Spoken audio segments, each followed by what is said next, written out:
Bonjour Luc. Ouais, bonjour Alexandre. Alors, voilà que des ententes commerciales sont conclues par les États-Unis. On parle du Japon, des Philippines et de l'Indonésie. Voilà, et j'ai bien hâte d'avoir des confirmations de tout ça de la part de tous les partenaires, c'est-à-dire des confirmations au sens où non seulement on dit qu'il y a entente, mais qu'on a bel et bien signé ou qu'on a appuyé l'entente et qu'on obtient certains détails. La plus importante, celle à tout le moins que le président Trump a médiatisé le plus hier, ça a été celle avec le Japon.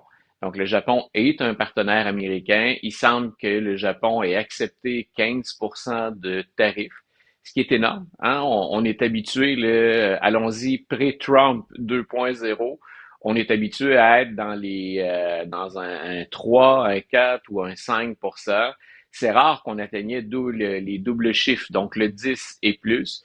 Donc, il semble qu'on ait accepté le 15% et qu'on s'entend du côté du Japon pour investir des milliards de dollars aux États-Unis.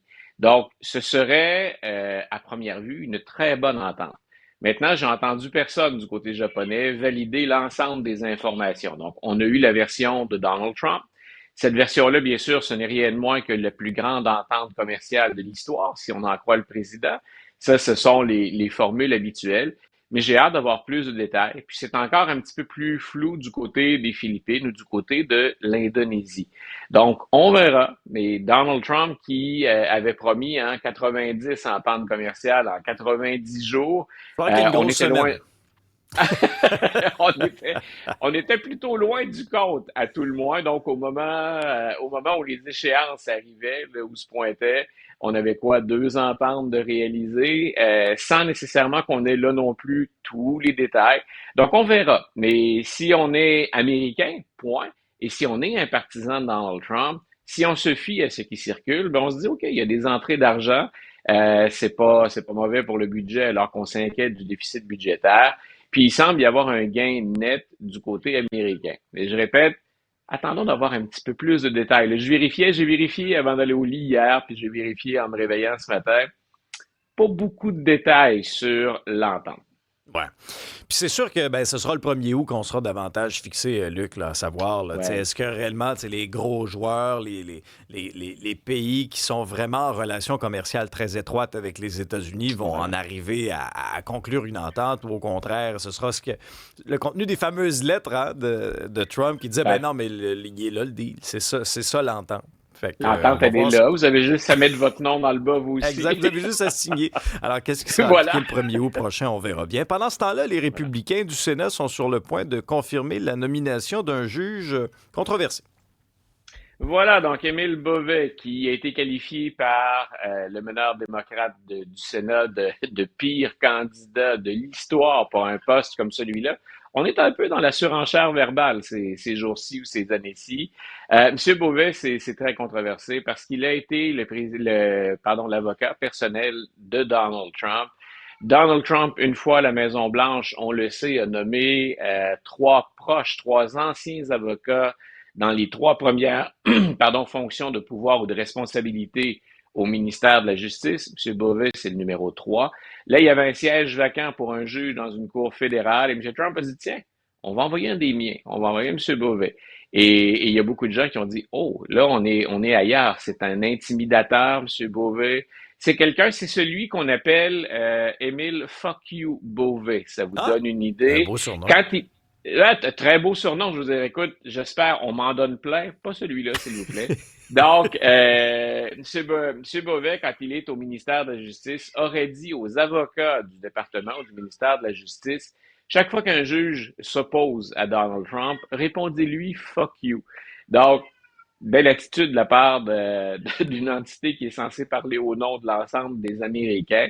Et ce n'est qu'un exemple, mais ce que ça montre surtout, c'est à quel point la principale compétence qu'il faut avoir, ou la principale caractéristique plutôt, qu'il faut avoir pour obtenir l'appui de Donald Trump, c'est la loyauté. Et ça, c'était très, très, très clair dans ce deuxième mandat-là, que Donald Trump n'allait pas se faire avoir comme dans le premier mandat, à sélectionner des gens d'abord pour leurs compétences, puis des gens desquels il s'attendait à une grande fidélité ou une grande loyauté parce qu'il les avait nommés. il a souvent été contredit dans son premier mandat par des membres de son propre cabinet ou encore par des gens qui l'avaient, comme M. Beauvais, placé dans des situations qui sont importantes. Donc, M. Beauvais, hier, c'est pas encore officiel, mais on a eu un vote à 50 contre 48 au Sénat. C'est un vote sur des technicalités, mais ça va permettre le vote final, à savoir, va-t-il obtenir ce poste de juge ou pas? Donc, 50 contre 48, ça nous indique qu'on se dirige peut-être vers un 50 contre 50 au moment de la nomination. Puis on le sait, ça avait été le cas sous Joe Biden, c'est le cas sous M. Trump. Ben, quand il y a 50 contre 50, c'est le vice-président des États-Unis qui se présente alors, qui devient officiellement le président du Sénat, qui peut inscrire le vote qui tranche pour la nomination. Mais retenez donc, elle est controversée en raison. Il y a des juges qui se sont élevés contre cette nomination en disant il n'a pas ce qu'il faut au plan moral, au plan éthique pour être juge. Il y en a 80 qui se sont manifestés. Il y a des républicains qui n'aiment pas ça non plus, mais entre ne pas aimer ça et s'opposer au président Trump, il y a un fossé qu'on n'hésite pas à franchir dans la majorité des cas. On a une républicaine qui a voté avec les démocrates hier. Donc, loyauté, hein, grande fidélité envers le patron, c'est une autre façon finalement d'influencer le système de justice aux États-Unis. Donc, on n'est pas dans une dictature, on n'est pas encore dans un gouvernement qui est 100% autoritaire, mais c'est de cette façon-là qu'on se glisse dans l'appareil, puis tranquillement, on gruge peu à peu les contre-pouvoirs du système démocratique américain. Faut absolument revenir sur cette scène-là à l'intérieur du bureau ovale. Conférence de presse où ça allait un peu dans tous les sens, où Donald Trump nous ramenait ses bonnes vieilles répliques, à un point tel que le bureau de Barack Obama, qui habituellement se garde une petite réserve là, sur toutes les conneries que le président peut dire, a pas eu le choix de sortir. On dit, garde, il faut que je ramène un peu les pendules à l'heure parce que ça n'a pas de bon sens ce que l'autre est en train de répéter. Là. Et le message est intéressant parce qu'on souligne ce que tu dis. Donc, au départ, on dit on n'a pas l'habitude d'intervenir. Puis, par respect pour la fonction de la présidence, on ne répond pas à chacune des. C'est pas tout à fait le mot connerie, mais c'est pas loin, Alexandre. Tu as très bien reformulé ça. Donc, on a dit on réagit pas à tout ce qui sort, entre autres, de des informations de la Maison-Blanche. Mais ça, c'est tellement gros. Voilà. Donc, et on a rappelé finalement les démarches précédentes pour dire Barack Obama n'a rien à voir avec ce que Donald Trump a fait, c'est-à-dire l'accuser de sédition ou de complot séditieux. Ils étaient deux à mener la charge dans les 2 derniers jours. Il y a eu Tulsi Gabbard, qui est la nouvelle reine du renseignement. Toutes les agences de renseignement se rapportent à elle ou dépendent d'elle ultimement aux États-Unis. Et bien sûr, le président Trump.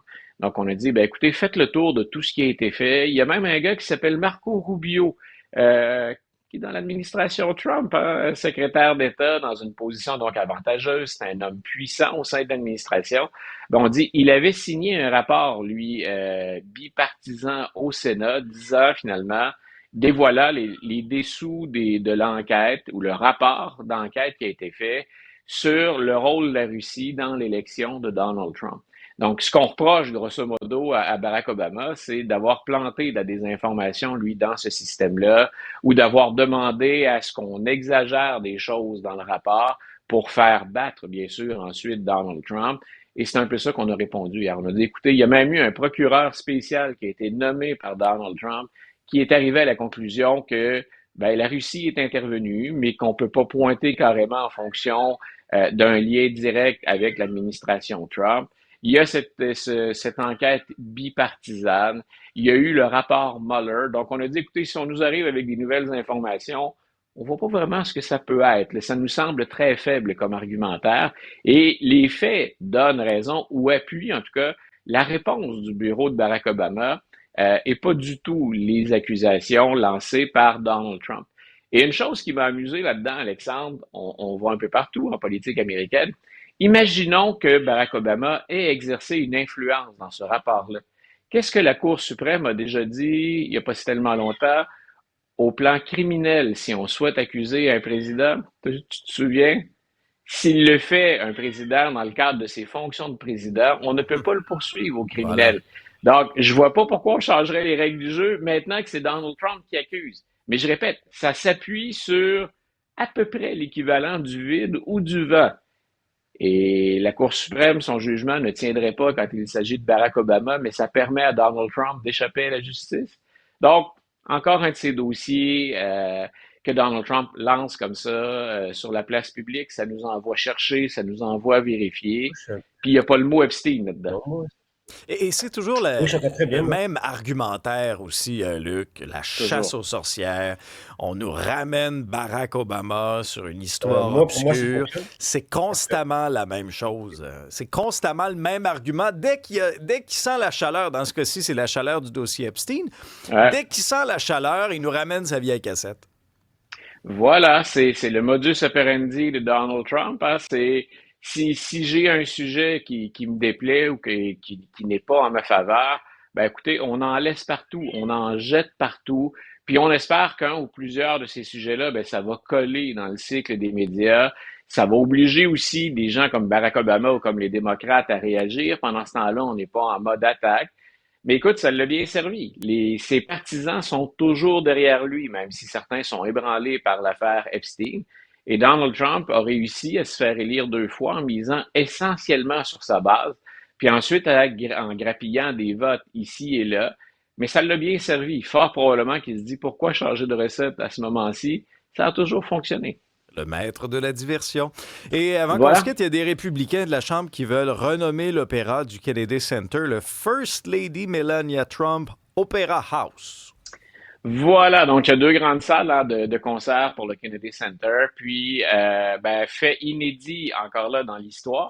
Dans un sens, j'aime bien M. Trump parce qu'il m'oblige à réviser les fondements de l'histoire américaine et l'évolution du pays depuis le début. Il te On a garde à plein de jour. choses qu'on a. Voilà, il me garde à jour. Il vient me dire, ben non, là, je peux plus dire, ça ne s'est jamais fait. Donc, il est à la tête du Kennedy Center, ce qu'aucun président n'avait fait avant lui. Et là, ses partisans ont décidé, puis ça va avec un peu aussi le contrepoids qu'on veut faire à un agenda qu'on considérait ou des préoccupations qu'on considérait trop woke ou progressistes au sein du Kennedy Center. Donc, on a dit, par exemple, à Donald Trump, le genre de spectacle qu'on présente là, c'est pour une gauche, ce sont de mauvaises idées ou de mauvaises valeurs qu'on véhicule au Kennedy Center. Donc là, on s'est dit, ben, pourquoi pas mettre hein, le saut Trump là-dessus définitivement et rebaptiser. Donc, effectivement, cette salle d'opéra, la First Lady Melania Trump Opéra. Donc, ça va faire réagir. On devine que ça plaît pas au sein des gens qui, d'ailleurs, performent moins maintenant au Kennedy Center. Hein. On a dû changer ou revoir la cédule à plusieurs reprises parce qu'il y a des artistes qui ne veulent plus se produire dans ce contexte-là. Puis on devine ben, que ça va provoquer plein de gens. Mais il y a longtemps qu'on sait que Donald Trump ne prend pas des mesures pour plaire à l'ensemble des Américains ou qu'il n'est pas le président de tous les Américains. Il est d'abord le président de ceux qui votent pour lui. Alors, il leur donne encore une fois quelque chose pour dire, ben, si vous les trouvez trop woke au Kennedy Center, voilà, c'est Mélania qu'on va retrouver là. Puis un petit cadeau pour la First Lady aussi, qui est parfois un brin négligé dans ses préoccupations, mais cette fois-là, il la remet à l'avant-scène.